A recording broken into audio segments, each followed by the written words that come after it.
Domain factors में सबसे जो इंपॉर्टेंट चीज़ें हैं वो 3 हैं। उसमें सबसे पहले आपका नाम क्या है, मतलब कि आपकी डोमेन का नाम क्या है। उसके बाद टीएलडी एक्सटेंशन, टीएलडी एक्सटेंशन मतलब top level domain. Top level domain जो आपकी डॉट कॉम या डॉट नेट जो भी हमने पहले डिस्कस किया हुआ है इसको, वो टॉप लेवल डोमेन जो आपने रखी है वो बहुत इंपॉर्टेंट है गूगल के लिए। और तीसरी चीज़ है सब डोमेन। इन तीन चीज़ों को हम ज़रा ब्रीफली एक्सप्लोर करेंगे। सबसे पहले आप देखें कि नॉर्मली आपको कुछ डोमेन इस तरह की नज़र आती है जिसमें ये सेक्शंस आपको नज़र आ रहे हैं जो कि डिफरेंट कलर्स में हमने हाईलाइट किए हैं। ये सेक्शंस बेसिकली क्या हैं? सबसे पहले आपका प्रोटोकॉल है, वो एच है या HTTPS है, मतलब अगर आपने SSL लगाया हुआ है तो यहाँ पर आपका प्रोटोकॉल डिफाइन होगा जिसपे पूरा इंटरनेट चलता है। उसके बाद www है या नहीं है, अगर है तो वो सब डोमेन कहलाती है। अक्सर लोग यहाँ पर सब डोमेन www की जगह कुछ और भी लिखते हैं, उस पर हम मज़ीद अभी बात करते हैं। तीसरी चीज़ बेसिकली जो आपका नाम है, डोमेन नेम। सो नाम बेसिकली जो बीच वाला पार्ट है जो आप सेंटर में देख रहे हैं, ये इतना पार्ट आप अपनी मर्जी से रखते हैं।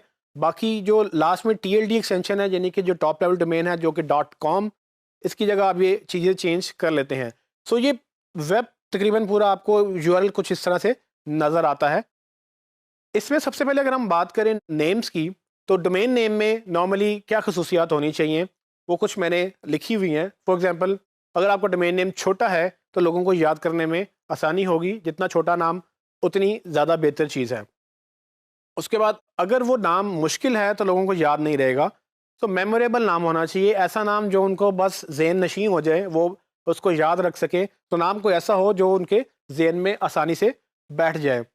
फिर ब्रांडेबल, सो आपने ये कोशिश करनी है कि आपका ब्रांड भी उसमें नज़र आना चाहिए, आपके ब्रांड की झलक भी हो। सिर्फ नाम ऐसा ना हो कि वो लोगों को याद रहे, छोटा रहे। नाम ऐसा भी हो जो आपका ब्रांड भी एक्सप्लेन करे। सो आप अपने ब्रांड से हट के नॉर्मली नाम नहीं रख पाते हैं। सो जो नाम आपके ब्रांड का होता है, अक्सर वही नाम जो है आपकी डोमेन का भी होता है। फिर उसमें यूनिकनेस होनी चाहिए। आप अगर किसी से मिलता-जुलता नाम रखेंगे, वो चाहे आप डोमेन रखें या आप नाम रखें, वो वैसे ही गलत बात है, क्योंकि अल्टीमेटली आपकी अपनी आइडेंटिटी ख़त्म हो जाती है या किसी और के साथ आप कन्फ्यूज़ हो जाएँगे, गलत ट्रैफ़िक आना शुरू हो जाएगी। तो यूनिकनेस बहुत इंपॉर्टेंट है। अगर आप यूनिक नाम रख सकेंगे, तो वो ज़्यादा अच्छी बात है। फिर आखिर में डिस्क्रिप्टिव। तो अगर आपके नाम में थोड़ी-सी ये हिंट मिल जाए कि आपका बिज़नेस क्या है, तो वो उसमें काफ़ी हेल्प हो जाती है। फॉर एग्ज़ाम्पल, जैसे कि हमने ABC मोबाइल्स की बात की। ABC शायद मेरा नाम हो सकता है, लेकिन मोबाइल्स मैंने उसमें सिर्फ इसलिए डाला कि लोगों को ये पता चल जाए कि ये मोबाइल्स की दुकान है। तो abcmobiles.com या abcmobiles.pk, बेसिकली ये नाम हम रख सकते हैं। उसमें छोटा भी है, याद रहने वाला भी है, यूनिक भी है, और उसके बाद ये कि उसमें ब्रांड भी नज़र आ रहा है, उसमें डिस्क्रिप्शन भी आ चुकी है। अब ये वेरी करता है बिज़नेस टू बिज़नेस। आपकी नज़र में हो सकता है कि आपको ऐसा नाम पसंद हो जो बहुत बड़ा हो सकता है कि आपके क्लाइंट को ऐसा नाम पसंद हो कि वो अपनी वो डोमेन वो बड़ी रखना चाहता हो।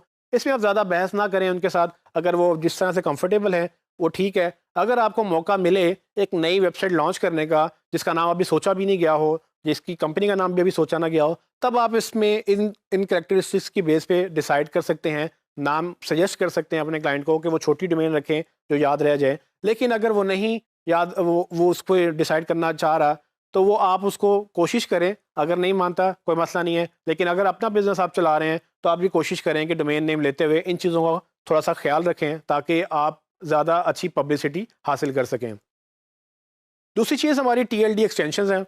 इन TLD एक्सटेंशंस में खसूसियत ये है कि बेसिकली आपका जो .com, .net, .org जो आप आखिर में नाम रखते हैं, जो डोमेन लेते हैं, वो आपको TLD कहलाती है। ये TLD रिकमेंडेड ये होता है कि आप अच्छी प्रीमियम यानी क्वालिटी डोमेन्स लें। क्वालिटी डोमेन्स में क्या आता है? एक वक्त में सिर्फ .com अवेलेबल थी। .com के बाद .net, .org काफ़ी ज़्यादा डोमेन्स आई, लेकिन अब तो बहुत ही ज़्यादा आ गई हैं। उसमें .name, .ws, I don't know, .dubai, .New York, city level domains भी आ चुकी हैं। और फिर कंट्री लेवल डोमेन्स भी हैं जिसमें .pk, .us या .ae, ये सब अपने अपने मुल्क की कंट्री लेवल डोमेन्स भी अवेलेबल हैं। इसमें प्रॉब्लम ये होती है कि अक्सर लोग सिर्फ .com का पसंद करते हैं, चूँकि उन्होंने सिर्फ .com देखी होती है, जो नॉर्मली उससे एसोसिएशन रखते हैं, .com के पीछे जाते हैं। हालाँकि आप .com के अलावा .net या .org भी रखें तो बात वही है, उसमें फ़र्क नहीं पड़ेगा। लेकिन लोगों के ज़हन में चूँकि .com सबसे पहले आता है, अगर मैं आपसे कहूँ कि ABC मोबाइल्स की वेबसाइट जाके ओपन कर लें, तो आप बाय डिफ़ॉल्ट सबसे पहले abcmobiles.com ही खोलेंगे, क्योंकि .com अगर आपको वेबसाइट नहीं मिली तो शायद आप फिर पूछेंगे कि भाई एड्रेस क्या है। सो .com का असल में ये इम्पैक्ट है। लेकिन डोमेन के साथ अगर आप कोशिश ये करें तो अपनी इसको नैरो डाउन कर सकते हैं, अपनी प्रॉपर डोमेन रख सकते हैं। तो फॉर एग्जांपल अगर आप नॉन प्रॉफिट ऑर्गेनाइजेशन है तो जो ज़्यादातर लोग .org पसंद करते हैं, .com नहीं पसंद करते। सो इस तरह से चीज़ें वेरी करती हैं बिजनेस टू बिजनेस। लेकिन एक चीज़ इंपॉर्टेंट जो आपने देखनी है कि अगर आप डोमेन ले रहे हैं तो क्वालिटी डोमेन्स लें या क्वालिटी TLDs या एक्सटेंशंस लें।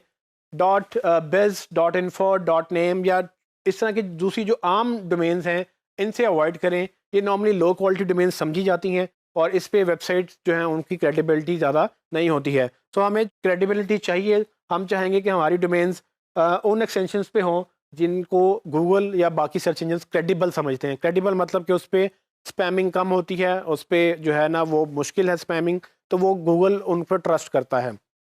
तो आप लो क्वालिटी डोमेन से अवॉइड करें। तीसरी चीज़ सब डोमेन्स की है। आपने ये चीज़ अंडरस्टैंड करनी है कि सब डोमेन एक डिफरेंट डोमेन होती है। पहले हमने डिस्कस किया कि गूगल हर URL को एक डिफरेंट URL समझता है, चाहे उसमें एक छोटी सी भी एक लेटर की भी उसमें चेंज हो तो गूगल उसको एक डिफरेंट URL समझता है। लेकिन अगर वो लेटर आपकी डोमेन के अंदर ही फॉलो करता है तो डोमेन असल में चेंज नहीं होती, डोमेन वही रहती है, बेशक पेजेस गूगल उसको डुप्लीकेट ही समझ रहा हो। लेकिन www ये डोमेन नहीं है, ये सब डोमेन है। सो लोग अक्सर www लिखना पसंद करते हैं, असल में इसकी ज़रूरत नहीं होती। आप abcmobiles.com भी करेंगे तो आपकी यही डोमेन बन जाती है। लेकिन कुछ लोग जैसे कि .com पसंद करते हैं तो वो ये भी पसंद करते हैं कि भाई www होना चाहिए।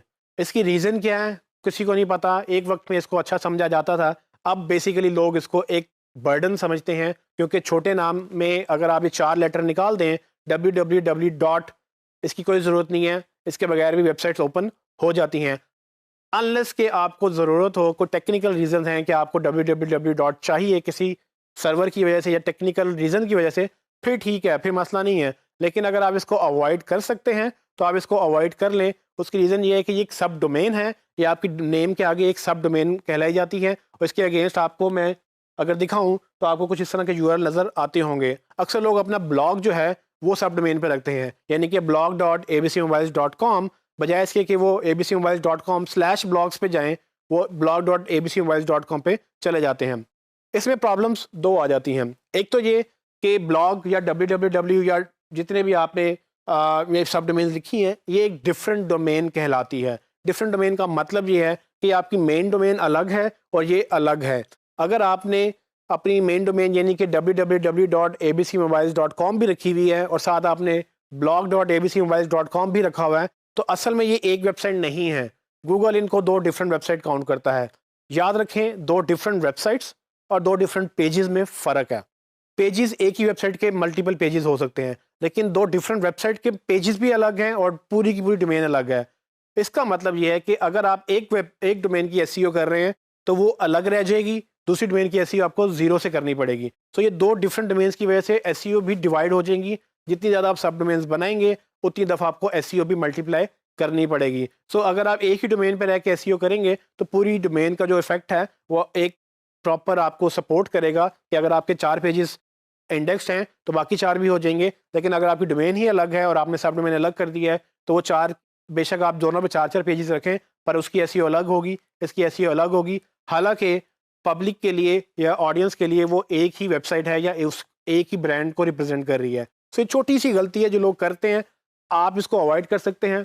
कोशिश करें कि एक्स्ट्रा कैरेक्टर्स ना डालें, www की ज़रूरत नहीं है तो मत लिखें। ब्लॉग को आप सब डोमेन मत बनाएं, ब्लॉग को आप सब कैटेगरी बनाएं जो स्लैश के बाद ब्लॉग लिखें, ताकि आपका जो इफेक्ट है उस कंटेंट का उसी पेज के ऊपर आ जाए।